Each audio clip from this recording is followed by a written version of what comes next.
बुद्ध कहते हैं कि मनुष्य केवल उन्हीं बातों को स्वीकार करता है जो उसके मन के अनुरूप होती हैं।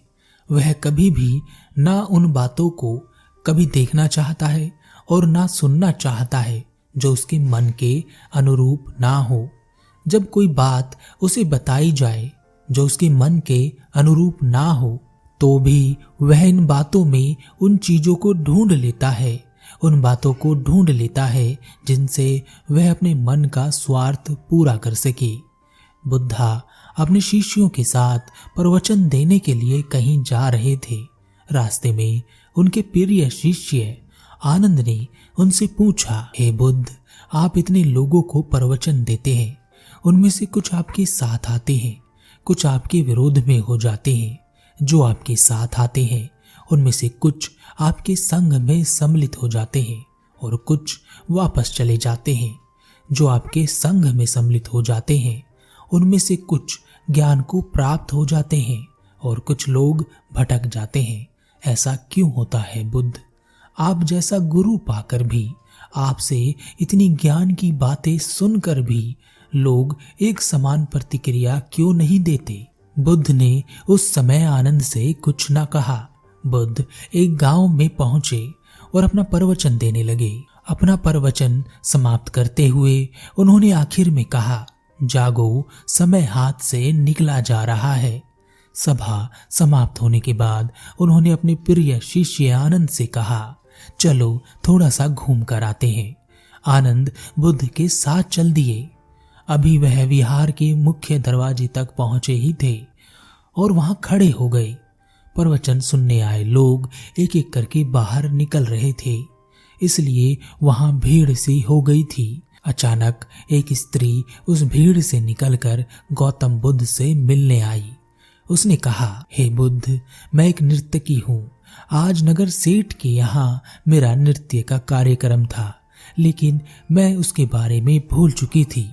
आपने कहा कि समय हाथ से निकला जा रहा है, तब मुझे याद आया कि मुझे तो वहां जाना था। अब मैं वहीं जा रही हूँ बुद्ध, आपका बहुत धन्यवाद। इसके बाद एक डकैत बुद्ध की ओर आया। उसने कहा, तथागत, मैं आपसे कोई बात नहीं छिपाऊंगा। मैं भूल गया था कि आज मुझे एक जगह डाका डालने जाना था। आपका उपदेश सुनते ही मुझे अपनी योजना याद आई और अब मैं वहां डाका डालने जा रहा हूँ। आपने याद दिलाया कि समय निकला जा रहा है। आपका बहुत बहुत धन्यवाद। उसके जाने के बाद पीछे से धीरे धीरे चलता हुआ एक बूढ़ा व्यक्ति बुद्ध के पास आया। उस बूढ़े व्यक्ति ने बुद्ध से कहा, जिंदगी भर मैं दुनियादारी की चीजों के पीछे भागता रहा। अब मौत का सामना करने का दिन नजदीक आता जा रहा है।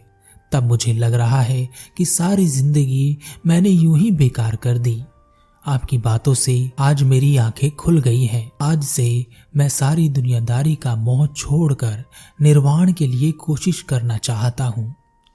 जब सभी लोग चले गए तब बुद्ध ने कहा, सुनो आनंद, प्रवचन तो मैंने एक ही दिया था, लेकिन उसका हर किसी ने अलग अलग मतलब निकाला अपने स्वार्थ के अनुसार। जिसकी जितनी झोली होती है उसमें उतना ही धान समा पाता है। निर्वाण प्राप्ति के लिए मन की झोली को उसके लायक होना पड़ता है, इसलिए मन का शुद्ध होना बहुत जरूरी है। मनुष्य अपने मन के अधीन रहता है। वह वही देखना और सुनना चाहता है जो उसका मन उसे सुनाना और दिखाना चाहता है। सभी मनुष्य अपने मन के हिसाब से बातों को तोलते हैं और उन्हें देखते हैं कि वह उनके लिए किस प्रकार लाभदायक है।